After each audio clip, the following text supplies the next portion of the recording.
কি অবস্থা তোমাদের? আশা করি তোমরা সবাই অনেক ভালো আছো। তো আজকের এই ভিডিওতে তোমাদের সাথে আলোচনা করব জাতীয় বিশ্ববিদ্যালয়ের ফলাফল কখন দেবে। তোমাদের সকল অপেক্ষার পর জাতীয় বিশ্ববিদ্যালয়ের ভর্তি কমিটি তারা একটি নির্দিষ্ট ডেট জানিয়েছে যে এই ডেটে তারা ফলাফল প্রকাশ করবে।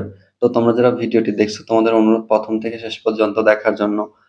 জাতীয় বিশ্ববিদ্যালয়ের ফলাফল প্রস্তুত এবং প্রকাশের সময় জানালেন উপাচার্য। এই শিরোনামে দ্য ডেইলি ক্যাম্পাস একটি বিজ্ঞপ্তি প্রকাশ করেছে, যেখানে জাতীয় বিশ্ববিদ্যালয়ের ভর্তি পরীক্ষার ফলাফল চলতি সপ্তাহের যে কোনো দিন প্রকাশ করা হবে বলে জানিয়েছেন বিশ্ববিদ্যালয়ের উপাচার্য।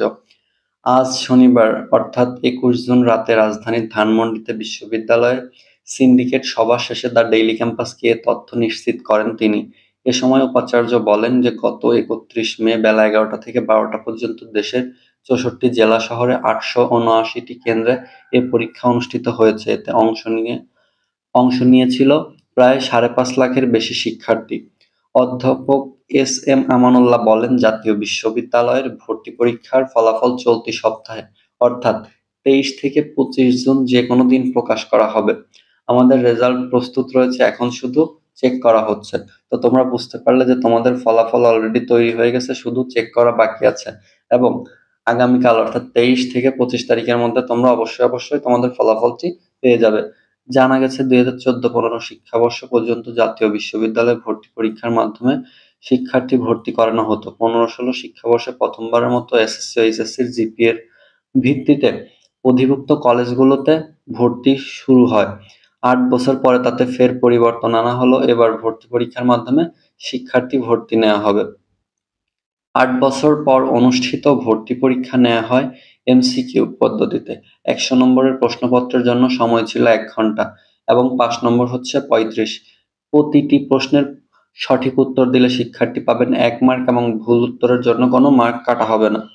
এমসিকিউ অংশে প্রাপ্ত নম্বরের সঙ্গে এসএসসি পরীক্ষায় প্রাপ্ত জিপিএর 40% চতুর্থ বিষয় সহ এবং এইচএসসি পরীক্ষায় প্রাপ্ত জিপিএ 60% যোগ করে টোটাল 200 নম্বরের ভিত্তিতে তোমাদের মেধা তালিকা তৈরি করা হবে। এবং ইউজিসির সর্বশেষ বার্ষিক প্রতিবেদনের তথ্য মতে জাতীয় বিশ্ববিদ্যালয়ের অধীনে স্নাতক অর্থাৎ সম্মান কোর্স রয়েছে দেশের 881টি কলেজে। এর মধ্যে সরকারি পর্যায়ে রয়েছে 264টি এবং বেসরকারি পর্যায়ে রয়েছে 617টি কলেজ। 2022-23 শিক্ষাবর্ষে স্নাতক শ্রেণীতে প্রথম বর্ষে ভর্তিযোগ্য আসন ছিল 4,36,285টি এবং 2023-24 শিক্ষাবর্ষে ডিগ্রি পাস কোর্সে প্রথমার্ধে ভর্তিযোগ্য আসন ছিল 4,21,990টি। দেশের 1,969টি কলেজে ডিগ্রি কোর্স পড়ানো হয়। প্রত্যেক বিষয়ে সর্বোচ্চ 8টি আসন কোটার জন্য সংরক্ষিত থাকবে। এর মধ্যে বীর মুক্তিযোদ্ধা সন্তান কোটা থাকবে 3টি, আদিবাসী কোটা থাকবে 1টি, প্রতিবন্ধী কোটা 1টি এবং পোষ্য কোটা 3টি। তো আশা করি তোমাদের সম্পূর্ণ বিষয়টি বোঝাতে পারলাম যে তোমাদের ফলাফল দেবে হচ্ছে 23 থেকে 25 জনের মধ্যে এবং তোমাদের 200 নম্বরের উপর ভিত্তি করে তোমাদের এসএসসি এইচএসসি জিপিএ মিক্সড করে টোটাল তারা 200 মার্কের একটা কম্বিনেশন করে তোমাদের মেধা তালিকা তৈরি করবে এবং তোমাদের পাস নম্বর হচ্ছে 35 নম্বর। যদি তোমরা কেউ 35-এর নিচে পাও তাহলে তোমরা ভর্তির জন্য অকৃতকার্য হবে।